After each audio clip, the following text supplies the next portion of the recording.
السلام علیکم. په یو نوي ویلاګ کې زه ایلمان وهاب ستاسو سره حاضر یم. امید دی چې ښه به یې روغ جوړ به یې د ژوند په مزو کې به یې. نو راځئ چې نن ورځ ویلاګ شروع کړو.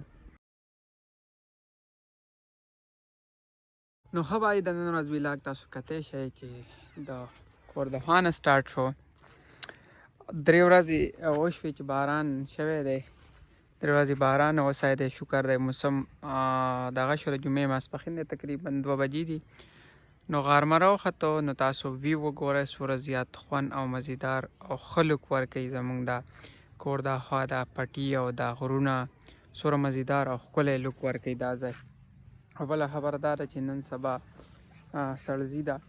نو سړزی کې چې باران وشي او لړی نو بیا ډېر زیات موسم خراب وي، خو چې کله غرمه شي او لړه پاسي نو بیا موسم ښه شي. اوس په دای ځای باندې لږه لږه لړه لا شته او نوره لړه پاسې د غرمو لګېدل څومره زیات ښکلی او مزیدار لوک ورکوي. دا ځای تاسو کتی شئ او ډېر زیات ښکلی لوک ورکوي.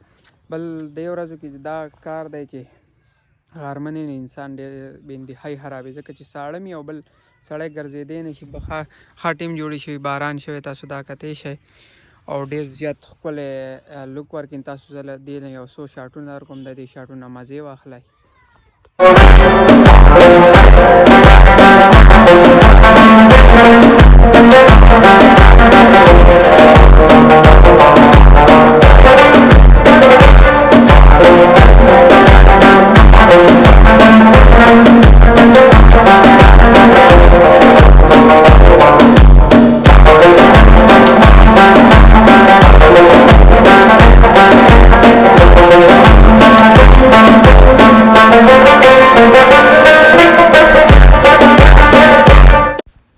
او په دې ټایم کې بیا ملګري راووتو، ویې ځو مالټو له.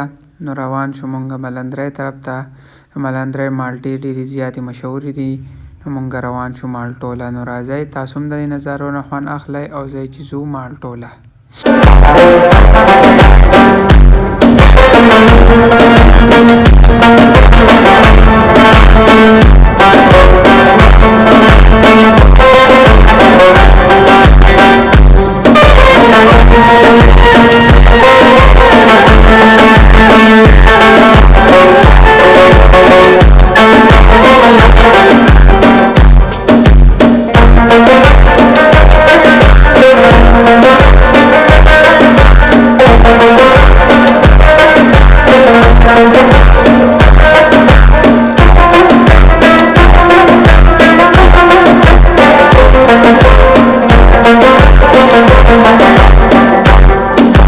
او په دې ټایم کې موږ ځاله مالټې راواغستې او برې دې ځای ته راورسېدو. اوس په دلته موږ ویو هم انجوای کوو او مالټې به مو خورو. نه صحیح دی، ټوله یوه مالټې خورې موږ ټوله مالټه.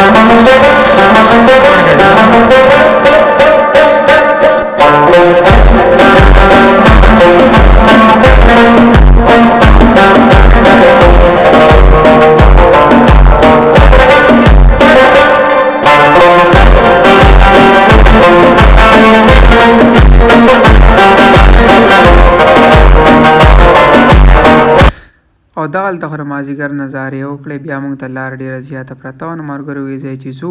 نو موږ وکړه واپسي. امید لرم چې دا ویلاګ به ستاسو خوښ شوی. که دا ویلاګ ستاسو خوښ شوی چینل سبسکرایب کړئ، ویډیو لایک کړئ، ماله راکړئ. تر بل ویلاګه پورې اجازت. انشاءالله به بل ویلاګ کې به میلاویږو. والسلام.